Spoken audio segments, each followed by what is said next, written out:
असं आहे की भारतीय जनता पक्ष हा सरकारमधला पक्ष आहे. त्यांचे 132-136 आमदार आहेत. सरकारमध्ये असलेल्या पक्षांनी किंवा लोकांनी जबाबदारीने वागणं अपेक्षित आहे. बॅनरबाजी करून हा प्रश्न सुटणार आहे का, हा महत्वाचा प्रश्न आहे. आज जी राष्ट्रीय शिक्षण धोरण आलेलं आहे, एनईपी आलेली आहे, त्या एनईपी मध्ये काय म्हटलंय याचा अभ्यास मला वाटतं भारतीय जनता पक्षाच्या लोकांनी करणं आवश्यक आहे. त्यामध्ये स्पष्ट म्हटलेलं आहे की एक मीडियम ऑफ इन्स्ट्रक्शन म्हणजे ज्याला आपण म्हणतो माध्यमाची भाषा, म्हणजे इंग्रजी माध्यम आहे का मराठी माध्यम आहे त्याप्रमाणे पहिली भाषा जी सक्तीची आहे, दुसरी राज्याची भाषा जी महाराष्ट्रामध्ये मराठी आहे ही सक्तीची आहे, आणि तिसरी भाषा ही अनिवार्य किंवा सक्ती हा शब्द शैक्षणिक धोरणात कुठेही म्हटलेला नाही. त्यांनी म्हटलं की तिसरी भाषा ही राज्याची असावी, कुठल्याही राज्याची असावी, 22 भाषा ज्या आहेत त्यापैकी कुठली असावी, त्याच्यावर त्या त्या राज्यांनी निर्णय घ्यावा की कुठली ठेवायची किंवा त्याच्या संदर्भातला चॉईस हा मुलांना दिला पाहिजे. त्याच्याबद्दल सक्ती करण्याची कुठलेही धोरण हे एनईपी मध्ये नाही. मग असं असताना तिसरी भाषा जर आपण ठेवली की ऑप्शनल, ती कुठली शिकायची हे मुलांनी ठरवावं, मग हिंदीची सक्ती का हा आमचा प्रश्न आहे. या प्रश्नाला उत्तर देत नाहीत ते लोक. आणि बॅनरबाजी करून प्रश्न सुटणार आहे का? तुम्ही चर्चा करा ना, आमच्याशी चर्चा करा. भाषेचे जे तज्ज्ञ आहेत, जी समिती आहे भाषा समिती आहे, त्यांच्याशी चर्चा करा आणि यातनं मार्ग काढा. बॅनरबाजी करून मार्ग निघणार आहे का? तुम्ही सरकारमध्ये आहात ना. सबका साथ सबका विकास हे तुमचं स्लोगन आहे. मग सबका साथ सबका विकास होर्डिंगबाजी करून होणार आहे का? जे तुमच्या ज्या लोकांना हे म्हणणं पटलेलं नाही त्यांच्याबरोबर चर्चा करून मार्ग काढणं हा समंजसपणा सरकारने दाखवला पाहिजे की नाही? तो समंजसपणा न दाखवता तुम्ही जर होर्डिंगबाजी करणार असाल तर त्यातनं मार्ग निघेल का? काल सन्माननीय मुख्यमंत्री देवेंद्र फडणवीस साहेब म्हणाले की इंग्रजी भाषेला तुमचा विरोध का नाही, हिंदीलाच का विरोध आहे? तुम्ही सरकारमध्ये आहात, 230 लोकांचं बहुमत तुमच्याकडे आहे. माझं देवेंद्र फडणवीस साहेबांना आवाहन आहे, विनंती आहे, त्यांनी इंग्रजी माध्यमाच्या जेवढ्या शाळा आहेत त्या सगळ्या शाळांची मान्यता रद्द करावी आणि त्यांना मराठी भाषेच्या माध्यमची परवानगी द्यावी. तुम्ही सरकारमध्ये आहात, करू शकता, करा. आमचा काही इंग्रजी भाषेला पण पुळका नाहीये ना. तुम्ही करू शकता का हे फडणवीस साहेब, की सगळ्या जेवढ्या इंग्रजी माध्यमाच्या शाळा त्या बंद करा आणि त्यांना सांगा आजपासून तुम्ही मराठी माध्यमाची शाळा. आमचा विरोध आम्ही करणार नाही. बघा, करून बघा. फडणवीस साहेबांनी करून बघावं. ते सरकार आहे, 230चं बहुमत आहे, करा तुमची हिंमत असेल तर. मुख्यमंत्री म्हणतायत की अनिवार्य जरी का गोष्ट असली तरी तिसरी भाषा हिंदी भाषा ही आपण याच्यासाठी घेतली की आपल्याकडे शिक्षक उपलब्ध आहेत, एकूणच त्याचे रिसोर्सेस उपलब्ध आहेत आणि ते सोपं जाईल. हिंदीच्या व्यतिरिक्त जर का दुसऱ्या भाषा घेतल्या तर ते अवघड जाऊ शकतं, प्रॅक्टिकली ते पॉसिबल होणार नाही, हे ते समजावून सांगण्याचा प्रयत्न आहे. बघा, नीट एक समजून घ्या विषय. समजा असं पकडा मी तामिळ आहे, बरोबर, माझी मीडियम ऑफ इन्स्ट्रक्शन इंग्लिश आहे, इंग्रजी माध्यमात मी आहे, तर मला इंग्रजी शिकायलाच पाहिजे. दुसरं, मी या राज्यात राहतो, महाराष्ट्र राज्यात, तर इथली संपर्काची भाषा हिंदी नाहीये, मराठी आहे. मग मला मराठी शिकणं क्रमप्राप्त आहे, मराठी शिकलीच पाहिजे कारण इथली संपर्काची भाषा आहे. तिसरी भाषा माझी मातृभाषा ही तामिळ आहे, बरोबर ना. तर मी माझी मातृभाषा शिकली पाहिजे का दुसऱ्या राज्याची हिंदी शिकली पाहिजे? रिसोर्सेस नाहीत हे कारण असू शकत. रिसोर्सेस नाहीत, रिसोर्सेस तयार करा. किंवा ह्याच्यामध्ये दुसरा विचार प्रवाह आहे जो भाषा तज्ज्ञांचा आहे. ते असं म्हणतायत की पहिलीपासूनची जी मुलं आहेत यांना जर तुम्ही तिसरी भाषा त्यांच्यामध्ये निर्माण केली तर तिसरी भाषा नीटपणे शिकता येणार नाही. तिसरी भाषेमुळे त्यांच्या उरलेल्या दोन भाषा जे शिकतायत त्या भाषाही त्यांना धड येणार नाही. हे भाषा तज्ज्ञांचं मत आहे, याच्यामध्ये मी काही तज्ज्ञ नाही, हे भाषा तज्ज्ञांचं मत आहे. तर भाषा तज्ज्ञांनी याच्या संदर्भात भाषा तज्ज्ञांची चर्चा करावी. आणि बरं, त्या एनईपी मध्ये असंही म्हटलं नाही की कंपल्सरी तुम्ही तिसरी भाषा शिकवाच, असं म्हटलेलं नाही. मग 2 भाषेचा ऑप्शनही राहू शकतो, म्हणजे हा वादच मिटेल. पण तुम्ही जर चर्चाच करणार नसाल कोणाशीच सरकार म्हणून, आज कुठली आंदोलनं काय झाली तुम्ही चर्चा करता ना, मग या गोष्टींवर चर्चा करायला सरकार का नाही बोलवत कोणाला? एवढे ऍडॅमंट काय आहेत? तुम्ही होर्डिंगबाजी करून यातनं मार्ग निघणार आहे का, की चर्चा करून मार्ग निघणार आहे? चर्चेसाठी बोलवा, आम्ही चर्चेसाठी तयार आहोत, पण तुम्ही चर्चाच करायची नाही आणि जबरदस्ती करायची, हे धोरण काही योग्य नाही. पण मुख्यमंत्र्यांनी एक पाऊल मागे घेतलं असं वाटतं. काल त्यांचं विधान आलेलं आहे की आम्ही सक्ती केलेली नाहीये. बघा, म्हणणं वेगळं आणि GR वेगळा.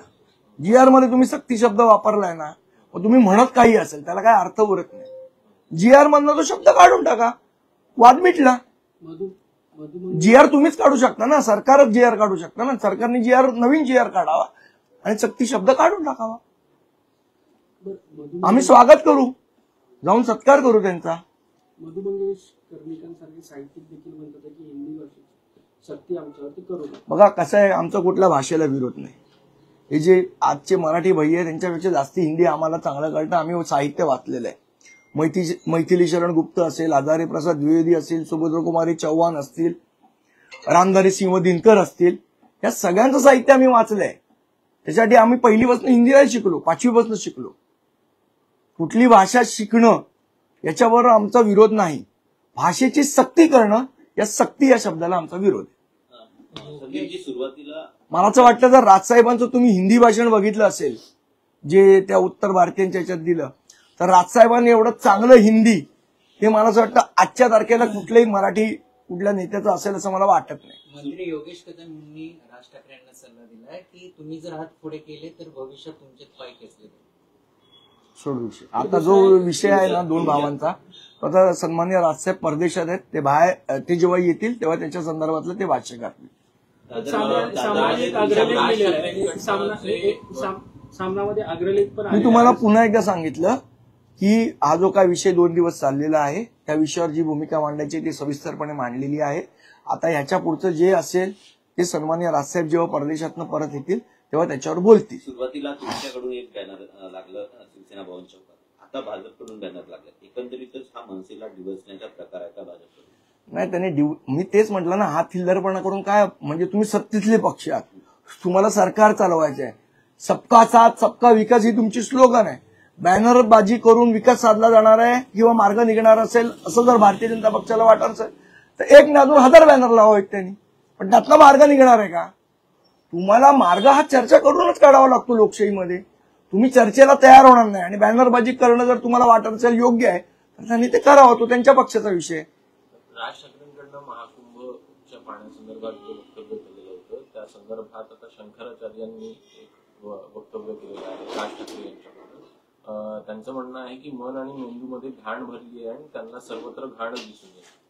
शंकराचार्य खूप आदरणीय व्यक्ती आहे, त्यांचे विचार त्यांच्या भाषेत. मला असं वाटतं त्यांचं राजसाहेबांचं भाषण काय आहे त्यांना समजलं नसेल म्हणून त्यांनी हे वक्तव्य केलंय. त्यांनी एकदा समजून घ्यावं काय म्हणाले ते. गंगा प्रदूषित आहे की नाही याचं उत्तर पहिले शंकराचार्यांनी द्यावं. मग आमच्या मेंदूत घाण आहे का अमृत आहे ते त्यांना नंतर कळेल. राज ठाकरे आणि आशिष शेलार यांच्यामधला मला कल्पना नाही तुमच्याकडनं स्वतः मला यांच्याबद्दल तो टीका करणार ज्या पद्धतीची टीका त्यांनी साहेबांवर केली त्या टीकेला ते उत्तर होतं. माझ्या दृष्टीने तो विषय तिथे संपलेला आहे. ह्याच्या पुढे जेव्हा राजकीय टीका होईल तर राजकीय उत्तर देऊ, वैयक्तिक टीका करू नये ही आमची भूमिका होती. आशिष शेलारांचं असं म्हणणं की आमचे वैयक्तिक मित्र वगैरे आता हे शब्द पुरेसे झाले, त्यांचा निर्णय, मी काय बोलू त्याच्यात. कुठेतरी दुरावा पण तो त्या दोघांचा विषय आहे ना, त्याच्यामध्ये मी कसं बोलणार. आता तुमचं आणि यांच्या विषयात मी बोलणं योग्य ठरणार नाही ना, तर तुम्ही आपोआप बोललं पाहिजे. बीडमध्ये छेडछाड प्रकरणी एका तरुणीने आत्महत्या केली. 1 महिना उलटलेला आहे, मात्र अजूनही कुटुंब न्यायाच्या प्रतीक्षेत आहे. कसं पाहता बीडमधले असे अनेक प्रकरण आपल्याला? नाही, बीड हा विषय खूपच गंभीर आहे माझ्या मते. त्याच्यावर योग्य ती पावलं सरकारने उचलली पाहिजेत. आता तर अजितदादा तिचे पालकमंत्री आहेत, त्यांनी सगळे विषय ते गांभीर्याने घेण्यासाठी प्रसिद्ध आहेत, त्यांनी घेतलं पाहिजे. संदीपजी, संजय राऊत यांनी आता एक ट्विट केलेलं आहे, त्या ट्विटमध्ये ते असं म्हणतात की चला धन्यवाद उद्धव ठाकरे धन्यवाद धन्यवाद धन्यवाद 26 तारखेला जे प्रति सभागृह भरवत आहे त्याबद्दल काय, आणि तुम्ही सर्व पक्षांना त्यामध्ये सहभागी होण्यासाठी आवाहन करा. 26 तारखेला आपलं प्रति सभागृह हे महानगरपालिकेच्या समोर जे पत्रकार भवन आहे तिथल्या 3ऱ्या मजल्यावर आपण आयोजित केलेलं आहे. यासाठी आजच मी सर्व राजकीय पक्षाचे जे मुंबई अध्यक्ष आहेत किंवा मुंबई प्रांत बघतात किंवा ज्यांच्यावर मुंबईची जबाबदारी आहे अशा सगळ्यांना आम्ही पत्र लिहितोय आणि त्यांना विनंती करतोय की त्यांनी त्यांचा प्रतिनिधी त्या सभागृहात पाठवावा, जेणेकरून मुंबईच्या ज्या नागरी समस्या आहेत याच्यावर कुठलीही चर्चा होत नाही, त्या चर्चेचं एक व्यासपीठ तयार होईल आणि प्रशासनाला निदान मुंबईच्या खऱ्या समस्या काय ते कळेल, त्याच्यावर मार्ग काढण्यास जर चर्चा चांगली झाली तर त्याच्यावर मार्ग सुद्धा निघू शकतो. शेलारांना निमंत्रण पाठवलं सगळ्यांना. सध्या पाणी प्रश्न फार जटिल झालाय मुंबईमध्ये. मुंबईतलं पाणी नेमकं पितंय का? नाही, मला असं वाटतं की पाणी प्रश्नांवर एक सरकारने किंवा महानगरपालिकेने श्वेतपत्रिका काढली पाहिजे की आता पाण्याचा साठा किती आहे, किती ठिकाणी पाणी त्यांचं जात आहे, पाणी जर गळती होत असेल तर ती कुठे होते, या सगळ्यावर एक श्वेतपत्रिका काढावी महानगरपालिकेने. मोठ्या मोठ्या टॉवर्सला मोठं म्हणजे पाणी दिलं जाते, पण चाळ भागामध्ये पाणीच येत नाही अशी नागरिकांची ओरड आहे. नाही, सगळ्यांना पाण्यावर सगळ्यांचा हक्क आहे ना, शेवट टॅक्स सगळे भरतात, टॉवरवालेही भरतात आणि चाळवालेही भरतात, त्यामुळे हक्क समान आहे सगळ्यांचा. सर, हिंदी में पूछता हूँ, अमेरिका राहुल गांधी फिलहाल अमेरिका में है और अमेरिका में उन्होंने भाषण करने के दौरान महाराष्ट्र चुनाव का जिक्र करते हुए कहा है कि विधानसभा चुनाव में युवाओं की ताकत से ज्यादा मतदान हुआ है और राहुल ने कहा है कि चुनाव आयोग समझौता कर चुका है. ये साफ है कि सिस्टम में राहुल बहुत कुछ गड़बड़ गांधी है. ने अमेरिका में विदेशी प्लेटफॉर्म का इस्तेमाल करके कहा है कि महाराष्ट्र में चुनाव में धांधली हुई है, जितने यंगस्टर्स नहीं है उसके डबल उनके नाम पे वोट दिए हैं. तो क्या कहेंगे, क्या विदेश में इस तरह की बात करनी चाहिए या फिर कांग्रेस ने महाराष्ट्र का मुझे लगता है कि राहुल गांधी साहब को अगर सभी प्रक्रिया में कोई अड़चन दिख रही है या उनका कोई उससे ऐतराज है तो निवडणूक आयोग के सामने उन्होंने कहना चाहिए. कितना सही है विदेश की धरती पर जाकर इस तरह की बात करना? नहीं, अभी तो क्या है, विदेश वाले भी इधर आके बात करते हैं, उससे कोई लेना देना नहीं है, पर चुनाव आयोग के सामने ये बात रखनी चाहिए ना. अमेरिका में बोल के उसका फायदा नहीं होगा, बोलने में कोई अर्थ नहीं है, लेकिन उससे अमेरिका में बोल के फायदा क्या होगा, चुनाव आयोग के सामने बोलना चाहिए. इसके अलावा महाराष्ट्र की भाषा कमेटी ने एक रिपोर्ट दी है फडणवीस को, उसने कहा है कि हिंदी को प्राथमिकता ना दी जाए, अनिवार्यता होगी तो दिक्कत हो जाएगी मराठी भाषा और दूसरी भाषाओं को. देखिए, ऐसा है, जो एनईपी का धोरण आया है उसमें साफ तौर पे लिखा है कि मीडियम ऑफ इंस्ट्रक्शन, समझो अंग्रेजी माध्यम की शाळा है, स्कूल है सॉरी, तो उस स्कूल में अंग्रेजी तो रहेगा, अनिवार्य रहेगा. दूसरी आपकी स्टेट लैंग्वेज जो यहाँ की महाराष्ट्र की मराठी है, संपर्क भाषा, तो मराठी आपको आनी चाहिए. तीसरी भाषा के बारे में स्पेसिफिक कुछ भी एनईपी में नहीं कहा गया है. मैंने एनईपी का धोरण पढ़ा है, उसमें ऐसी कोई बात नहीं लिखी. उन्होंने कहा है तीसरी भाषा होनी चाहिए, सीखनी चाहिए, लेकिन वो हमारे देश में बोले जाने वाली कोई भी भाषा हो सकती है.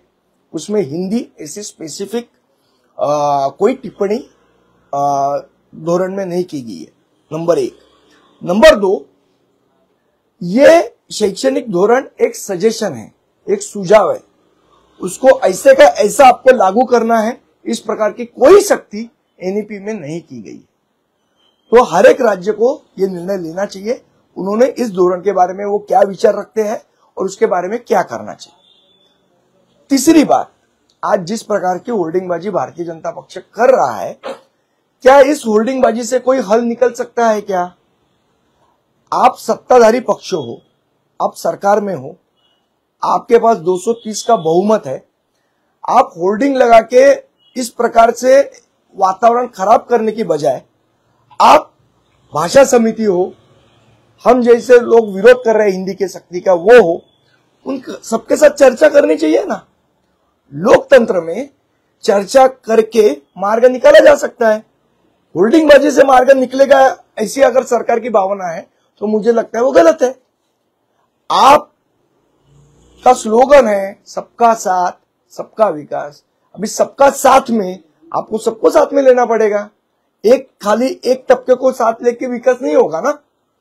जब हमारे कुछ कंसर्न है इसके बारे में, हमारी कुछ समस्या है इसके बारे में, तो आपको हमारे साथ चर्चा करनी चाहिए. आप चर्चा करें बगैर आप होल्डिंग लगाते फिरोगे तो उससे मामला तो हल नहीं होगा, उल्टा उलझ जाएगा. अभी सरकार को मामला उलझाना है या सुलझाना है वो सरकार तय करे.